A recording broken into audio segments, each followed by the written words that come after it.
สวัสดีครับ เคยสงสัยไหมครับว่าทำไมบางทีเรา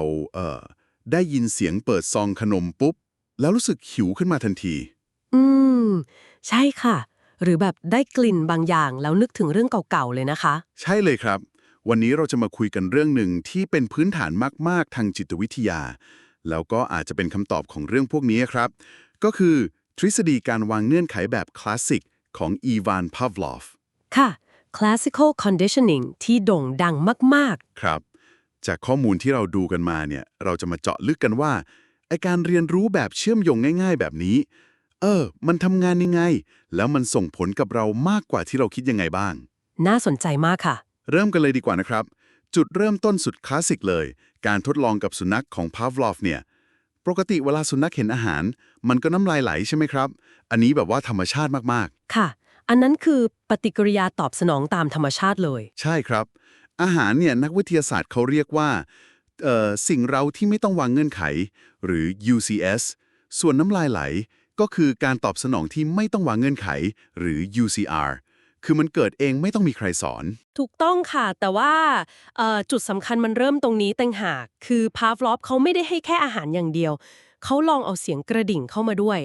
ซึ่งตอนแรกๆสุดเลยเนี่ยเสียงกระดิ่งมันก็เป็นแค่เสียงเนาะไม่ได้มีความหมายพิเศษอะไรกับสุนัขเลยเป็นสิ่งเร้าที่เป็นกลางใช่ค่ะเป็น neutral stimulus หรือสิ่งเร้าที่เป็นกลางแต่ทีนี้พาฟลอฟก็เริ่มทำแบบนี้ค่ะคือ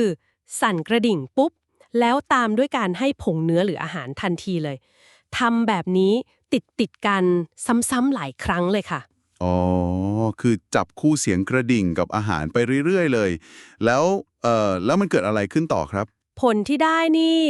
น่าทึ่งมากค่ะหลังจากที่ทำซ้ำๆอยู่พักใหญ่ๆเนี่ยพาฟลอฟเขาก็ลองแค่สั่นกระดิ่งอย่างเดียวเลยนะคะยังไม่ทันให้อาหารเลยครับปรากฏว่าสุนัขมันน้ำลายไหลค่ะ แค่ได้ยินเสียงกระดิ่งเท่านั้นเลยเหรอครับเนี่ยใช่ค่ะเสียงกระดิ่งที่ตอนแรกไม่มีความหมายอะไรเลยตอนเนี้ยมันกลายเป็นสิ่งเร้าที่วางเงื่อนไขหรือ CS ไปแล้วส่วนน้ำลายไหลที่เกิดจากแค่เสียงกระดิ่งเนี่ยก็เรียกว่าการตอบสนองที่ถูกวางเงื่อนไขหรือ CR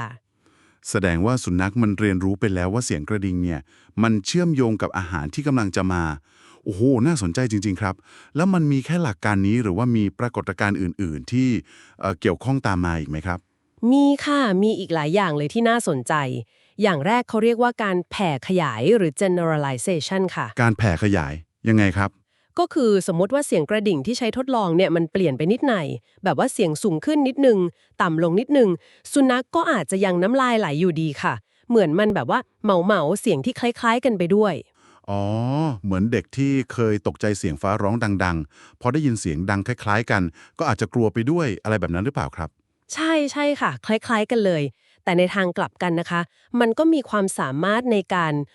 แยกแยะหรือ discrimination ด้วย แยกแยะได้ด้วยค่ะ คือพอเรียนรู้ไปสักพักสุนัขก็จะเริ่มฉลาดขึ้น เริ่มแยกได้ว่าอ๋อต้องเป็นเสียงกระดิ่งแบบนี้เท่านั้นนะ ถึงจะมีอาหารตามมา ถ้าเป็นเสียงอื่นที่คล้ายๆแต่ไม่ใช่ เช่นเสียงระฆังเบาๆ มันก็อาจจะไม่ตอบสนองแล้ว เข้าใจครับมี generalization ก็มี discrimination แล้วมีอะไรอีกไหมครับมีอีกอย่างคือการลดลงของพฤติกรรมหรือ extinction ค่ะ อันนี้ก็ตรงไปตรงมา คือถ้าเราสั่นกระดิ่งบ่อยๆๆแต่ว่าไม่มีอาหารตามมาเลย ในที่สุดเนี่ยการตอบสนองคือน้ำลายไหล มันก็จะค่อยๆลดลงจนหายไปเองค่ะ เพราะการเชื่อมโยงที่เคยมีมันจางหายไป อืมฟังดูเป็นเรื่องใน lab ซะเยอะเลยนะครับแต่จริงๆแล้วผมว่าเรื่องพวกนี้เอ่อมันน่าจะใกล้ตัวเรามากๆเลยใช่ไหมครับมันส่งผลกับชีวิตประจำวันเรายังไงได้บ้างครับเนี่ยโอ้โหส่งผลเยอะมากเลยค่ะ แล้วหลายทีเราก็ไม่รู้ตัวด้วยซ้ำไปนะคะ อย่างในวงการโฆษณาเนี่ยเห็นชัดๆเลย โฆษณายังไงครับการที่เขาใช้เพลงเพราะๆที่เราชอบ หรือใช้ดาราดังๆ ภาพสวยๆ มาคู่กับสินค้าบ่อยๆ ซ้ำๆเนี่ยค่ะ มันก็ใช้หลักการนี้เลยคือพยายามจะเชื่อมโยงความรู้สึกดีๆ ที่เรามีต่อเพลงหรือต่อดาราที่เป็น CS ให้ไปผูกกับตัวสินค้าที่เป็น UCS ในบริบทนี้คือสิ่งที่ต้องการให้เกิดความรู้สึกดี เพื่อให้สุดท้ายแล้วเราเห็นสินค้าปุ๊บก็รู้สึกดีตามไปด้วยโดยอัตโนมัติ อ๋อเหมือนสร้างความรู้สึกดีๆให้ติดไปกับแบรนด์โดยที่เราอาจจะไม่ทันคิดเลยแค่รู้สึกไปเองใช่ค่ะ หรืออย่างการฝึกสัตว์เลี้ยง ที่เราใช้เสียงคลิกเกอร์เล็กๆนะคะพอกดคลิกก็ให้ขนมทันที อ่า